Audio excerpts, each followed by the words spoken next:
Welcome to the Loyal Opposition Podcast. I'm Berney Flowers, one of Uncle Sam's wayward children. I believe that our country's best days are still in front of us, but if those best days are to come, we need to change the direction of the country now, before it's too late. I intend to talk about important issues and topics every week in hopes of helping to improve our country and our way of life.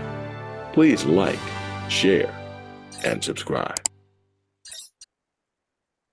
Dear friends, this is episode number 46. One of the good things about having my own podcast is that every so often I get to say what's on my mind for all to see. Episode 46 will be such an episode. I figured it was about time to tally up our Flowers from Maryland congressional campaign team's activities to let you know what we've been up to and that we've been working hard for you.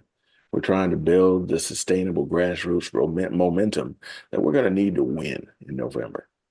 Every week, we gather up, review our activities, and make adjustments to optimize our efforts and our plans for the future. We have plans to do all kinds of things, and these plans will eventually lead to a historic win in November for the Republican Party. Here's a tally of the high points of our campaign so far. We've made over 3,000 phone calls in support of funding our campaign. On 3 November, the Indian Origin Network hosted us for their Diwali festival. On 28 January, Steve and Tootie Adler held an open house for us in Howard County. We thank them so very much. What a blessing that was. 22 January, Legacy PAC and Veterans for America First endorsed us. Those are our first major endorsements, and we are very happy to have them.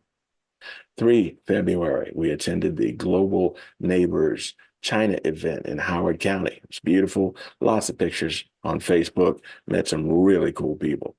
10 February, Grace Trent and Phil Bell held an open house for us over in Carroll County. We thank them for that. President Trump sent me a note letting me know that he liked my Black Values Matter book. That was really cool. What a blessing that is. 10 February. Oh, let's change that. 10 January. Kim Klacik hosted her Red Renaissance event. What a great evening that was over at Riley's Oyster House. It was like a family reunion for Maryland's conservatives. I was there, got a chance to speak, and I thank Kim for all that she does for our community. 4 February, Howard County Voting Integrity Group hosted an event out at the Howard County Fairgrounds where they worked with the United Sovereign Americans to talk about voter integrity. I was out there with them on that Sunday. 8 February, parental rights legislation rally with Kit Hart and Lisa Garrity, Moms for Liberty, held in Annapolis. I had an opportunity to speak, had a great time. It's all on social media for you to see if you hadn't seen it already. We toured the Harriet Tubman Center in Howard County in Columbia on 10 February, another great event. A bunch of the Republicans from Howard County, Carroll County, and even Anne Arundel County showed up, and we learned a whole lot about Black history. Outstanding time. On the 13th of February, RNC Trailblazers reception in D.C. Great event, surprisingly good turnout from Maryland. I had great social media pics. Check out my website and the social media apps for all the pictures that we did there. It was wonderful.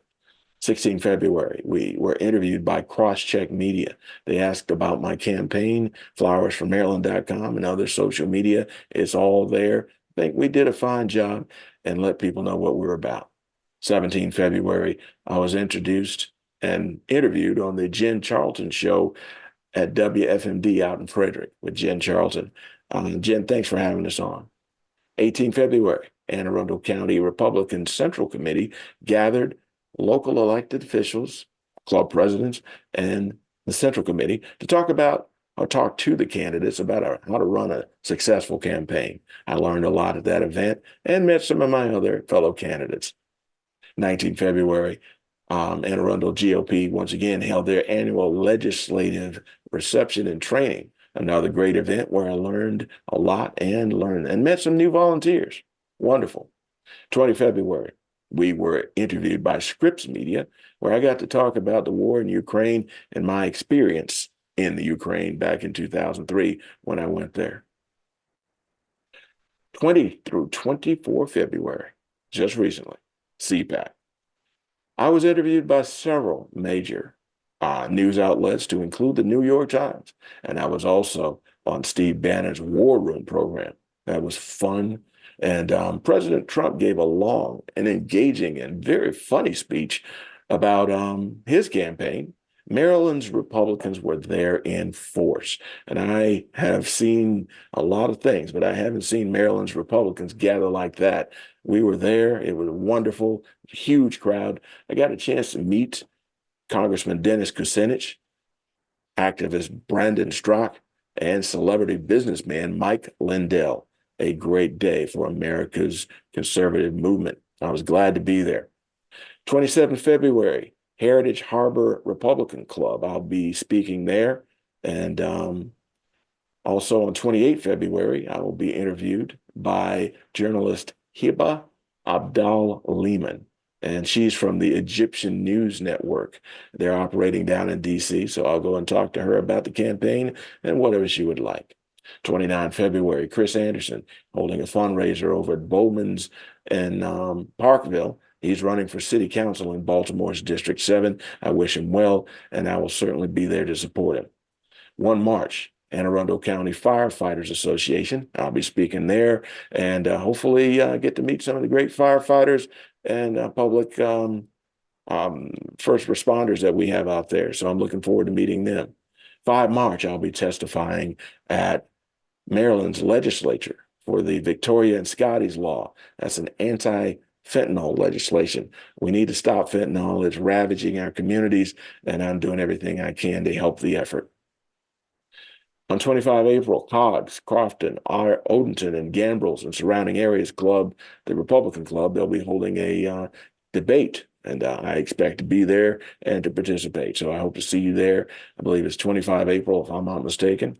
We've got a lot more in the works, but we've only talked about the things that have been firmed up.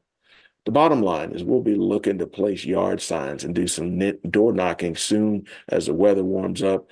And if you'd like to have a campaign yard sign, go to flowersformaryland.com to the website, send us a note from there, and we'll see if we can get you one. Or you can email us directly at flowersformaryland@gmail.com. That's flowersformaryland@gmail.com. Maybe you might be willing to hold an open house for us or another event for us or volunteer in some way. We need all the help we can get if we're going to beat these Democrats. So please let us know. Otherwise, we need your support. The bottom line is campaigns cost money. I am not a rich guy. I'm just a regular guy with a unique background that's willing to help and defend our country. I've been quietly standing up for you for all my whole adult life, and I will continue to do so no matter what.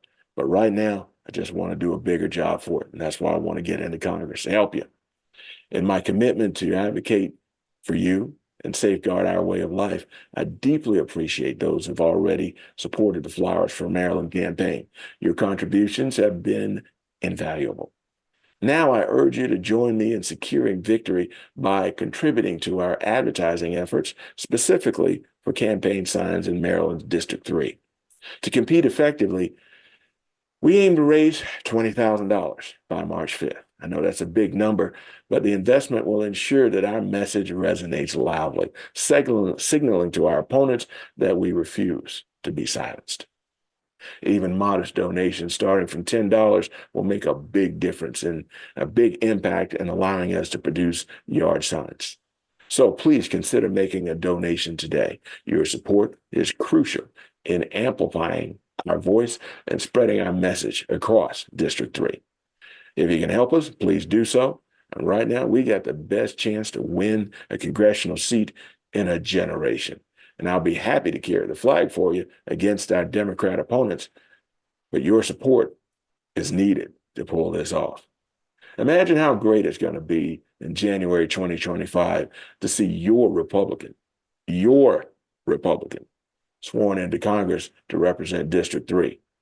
We can win Maryland's Congressional District 3 for the first time in a generation. Also, remember, we're running a grassroots campaign. We have no corporate sponsors. My team is mostly volunteers, and I've spent gangs of my own money because I believe in America and I've invested in our future. I challenge you to do the same. So please join our movement at flowersformaryland.com to support real positive change. We need your help to defeat career politicians, partisan politics, and finally, get it right for Maryland. Thank you.